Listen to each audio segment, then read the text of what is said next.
اگر تو ایسا ہو کہ مدعی دلیل پیش کرے، اگلی دلیل اس وقت تک اسے پیش کرنے کا حق نہیں ہے جب تک اس کی پہلی پیش کردہ دلیل کا فیصلہ نہ ہو۔ اگر یہ ترتیب ہے تو اس کے لیے بے شک ساری رات مناظرہ جاری رکھیں، جتنے آپ دلائل پیش کریں گے ہم تمام دلائل کا انشاءاللہ ہم چیز رد کریں گے۔ اگر صورت یہ ہے تو پھر یہ درست، اور اگر یہ نہیں تو 3 گھنٹے دلائل کے بحث ہوگی۔ صدر مناظر کی گفتگو کے بعد 3 گھنٹے مناظرین کی آپس میں گفتگو ہوگی۔ 2 آپشن آپ نے دے دی آج بے شک آپ جو ان آپشن میں اس کے ان میں سے کوئی نہیں، بات یہ ہو رہی ہے کہ پانی میں مدانی نہیں، عوام کو مسئلہ سمجھا رہے ہیں اور جتنے مختصر ٹائم میں سمجھائیں گے اتنا ہی ان کے ذہن میں بیٹھے گا۔ یہ کوئی علمی لوگ نہیں ہے کہ 5 گھنٹے کی تقریر سنیں اور ساری تقریر میں بٹھاتے جائیں۔ اپنے مقصد کی بات کریں، وہ آپ اپنے گھنٹے میں بھی سمجھا سکتے ہیں، 1.5 گھنٹے میں سمجھا سکتے ہیں، حد 2 گھنٹے اس سے زیادہ نہیں، کیونکہ عوام کو سمجھانا ہے، کوئی آپ پانی میں مدانی نہیں مارنے۔ اس لیے زیادہ سے زیادہ ٹائم 2 گھنٹے ہوگا۔ ہم بھی دلائل پیش کریں گے، آپ بھی اپنے دلائل پیش کریں گے، ٹرم بتائیں کتنے کتنے منٹ کی رکھنی ہے۔ ختم، اس کے بعد سننے ہونا تو آپ بیٹھ جانا، عوام کو اجازت دیں۔ آپ 2 گھنٹے کی تعین کر لیں، لیکن میرا ٹھیک ہے 2 گھنٹے کی تعین ہوگی، میرے خیال میں ٹھیک ہے ہوگی 2 گھنٹے کی تعین ہوگی، 3 گھنٹے زیادہ کریں یار۔ میں کہہ رہا ہوں کہ میرا خیال یہ ہے، میں آپ کے ساتھ یہ یار خیال نہیں، اتفاق رائے چلا کرتی ہے نا، اتفاق رائے نہیں ہے، اتفاق رائے خیالات پر ہوتی ہے، اتفاق رائے ہو گیا نا اتفاق رائے 2 گھنٹے پر یار۔ کیسے اتفاق ہوا؟ آپ نے کہا نہیں ٹھیک ہے، میں نے یہ نہیں کہا، میں کہتا ہوں اگر آپ میری رائے سے ماورا فیصلہ کرنا چاہتے ہیں تو 2 گھنٹے کا، آپ نے پہلے میں نے 2 رائے پیش کی ہیں، میری 2 رائے میں سے کسی ایک پر اتفاق کر لیں، یا تو میں چوائس دے دوں، آپ کو میں نے چوائس دی ہے، یا تو پہلی صورت اختیار کر لیں کہ آپ مدعی ہیں، دلیل پیش کریں گے، اگلی دلیل پیش کرنے کا یہ کیا پتہ چلا رہے ہیں، میں تو بتاؤں گا مدعی کون ہے، اس وقت کفر شرک کے فتوے لگانے آتا ہے، مدعی بننا نہیں آتا۔ آئے گا، سب کچھ آئے گا انشاءاللہ۔ بڑھیا نہیں آتا ہے کہ 2 باتوں میں مدعی بننے سے اتنے گھبرا گئے۔ 2 باتوں میں سے ایک بات کو اختیار یار کر 2 لیں۔ گھنٹے ٹائم ہے، عوام کو ہمیں سمجھا رہے ہیں، چلو عوام کو فیصلہ کروا لیں یار۔ جو کون ہے انتظامیہ والے، آپ نے دیکھا نہیں بولے سارے ساتھی نا، انہوں نے کیا بات کی؟ نہیں بولے، ہمارے احباب کس نے بولا؟ کون بولا یار؟ کون بولا؟ ادھر بات کرو نا، کوئی بھی نہیں بولا، کوئی بھی نہیں بولا یار۔ اس کو بولنا کیا کہ یہ سارے بول رہے ہیں؟ آپ سے کوئی مخاطب ہوا؟ آپ سے کوئی مخاطب ہوا؟ امانت اور دیانت آپ کی بڑی واضح ہو گئی ہے ماشاءاللہ۔ یہ حضرات سارے بولے اور آپ کہتے ہیں اسے بولنا کہتے ہیں یار آپ سے کوئی مخاطب ہوا؟ کس منہ سے بولنا یار ان کو بھی کہہ بولنا اسی منہ سے بولنا ہوتا ہے، اسی منہ سے، میں کوئی اور بولی نہیں سمجھتا۔ اچھا بس زیادہ گفتگو نہیں، 2 آپشن ہم آپ نے، سبحان اللہ سبحان اللہ، ایسے نہیں چلے گا کام۔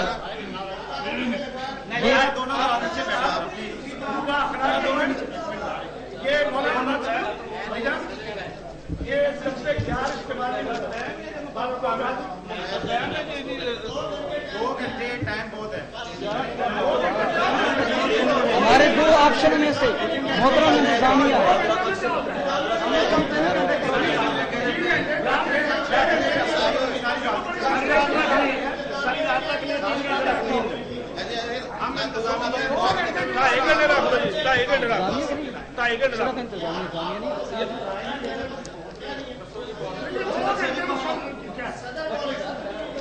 صدر بول رہا ہے، صدر نے 2 آپشن دیے، 2 آپشن دیے، 2 آپشن انتظامیہ کے آپ بھی مہمان ہیں، انتظامیہ کے ہم بھی مہمان ہیں۔ ٹھیک ہے درست، انتظامیہ کا فیصلہ 2.5 گھنٹے گفتگو ہوگی۔ چلو مناظرے کا ٹائم جی، پہلی 10 منٹ کی ٹرن ہوگی اور باقی 5-5 منٹ کی ٹرن ہوگی۔ لکھ لیا۔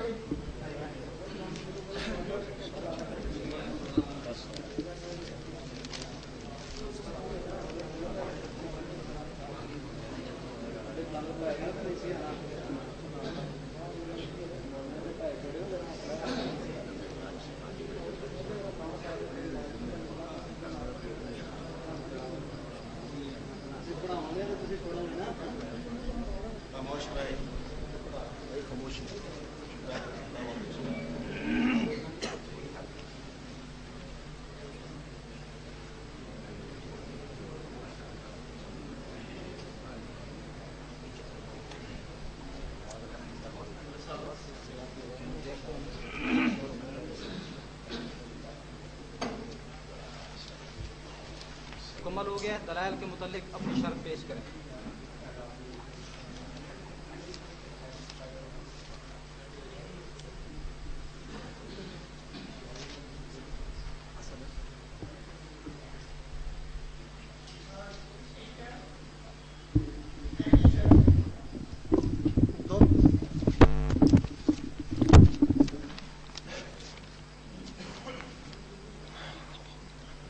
بسم اللہ الرحمن الرحیم۔ سارے حضرات توجہ سے میری بات کو سنیں، چونکہ یہ مسئلہ برائے مسئلہ نہیں، بحث برائے بحث نہیں، آج یہاں دودھ کا دودھ اور پانی کا پانی انشاءاللہ کرنا ہے۔ ہم نے یہ سمجھانا ہے کہ کون دھوکہ دہی پہ چل رہا ہے اور کون حقیقی طور پر اہل سنت والجماعت اور علماء دیوبند سے منسلک ہے، کون قرآن و سنت کو ماننے والا ہے اور کون قرآن و سنت کے نام پر عوام کو دھوکہ دینے والا ہے۔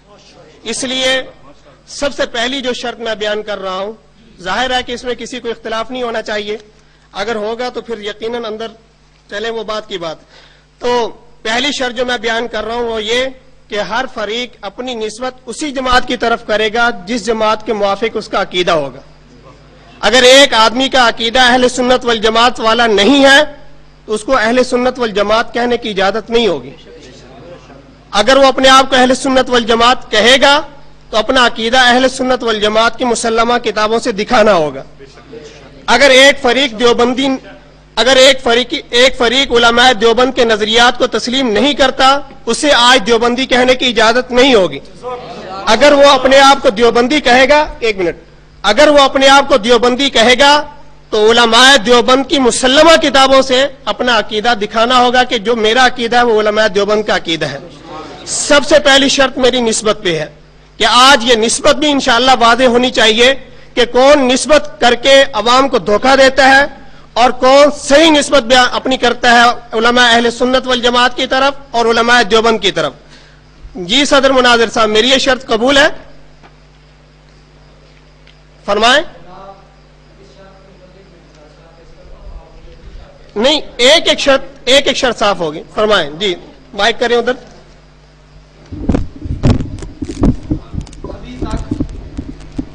دونوں فریقوں میں سے کوئی جماعت بھی نہ تو دیوبندیت کا ٹھیکیدار بننے کی کوشش کرے اور نہ ہی اہل سنت والجماعت کے دعوے دار ہونے کی کوشش کرے۔ آج ہمارا یہ مناظرہ اسی کہ کون ہے جو فریق مخالف کو اہل سنت والجماعت سے خارج قرار دیتا ہے اور کون حقیقی طور پر خارج ہے۔ انشاءاللہ العزیز آج ہمارا یہ مناظرہ اور ہماری یہ گفتگو ثابت کرے گی کہ کون اپنے آپ کو دیوبندیت کا ٹھیکیدار سمجھتا ہے، کیا واقعی وہ دیوبندی ہیں، اور اگلی بات کون اپنے آپ کو اہل سنت والجماعت قرار دیتا ہے، اور ہم فیصلہ ہو جائے گا انشاءاللہ العزیز آج کی اس محفل میں کہ اہل سنت والجماعت حقیقی کون ہیں اور علماء دیوبند کے حقیقی وارث کون ہیں انشاءاللہ العزیز۔ لہذا نسبت کے متعلق جو گزارش ہے یہ آج کا مناظرہ ثابت کرے گا، اس سے پہلے کوئی شرط نہیں ہے نسبت وغیرہ کی، خود بخود پتہ چل جائے گا۔ بھائی دیکھیں نام نہاد دیوبندی آپ بہت کنٹرول سے باہر ہو رہے ہیں۔ میں نے آپ کے بارے میں ابھی تک نازیبہ کلمہ کوئی نہیں بولا ہے۔ آپ ٹھیکیدار والے الفاظ، ایک منٹ میں بول رہا ہوں نا، آپ کے درمیان میں نہیں بولا، آپ کی بات میں بول رہا ہوں۔ آپ دونوں کے صدارت کی خود میں حاضر میں ڈالیں، بیٹھیں آپ خاموش رہیں۔ آپ بھی غلط کر رہے ہیں، آپ غلط کر رہے ہیں۔ میرے صدر مناظر کے ساتھ میری گفتگو آپ درمیان میں حاضر نہ ہوں۔ چپ کر جائے، بس بیٹھے آپ کے درمیان صدر مناظر انتظامیہ بٹھائے کر رہا ہے، بیٹھ جائے، آپ آرام سے بیٹھ جائیں۔ کیوں بیٹھا ہے؟ یہ بات ہے، استغفر یہ اللہ۔ کون سی بات ہے؟ صدر مناظر کے لیے کوئی وقت متعین نہیں ہے۔ درمیان میں بیٹھ جائے، آپ کی بات میں آپ نے میری شرط لگائی ہے، آپ کی بات میں بولو، کہ ہمارے مناظرے کے بیٹھ جاؤ نا یار۔ ہمارا یہ بات سنیں، نے شرط پیش کی ہے،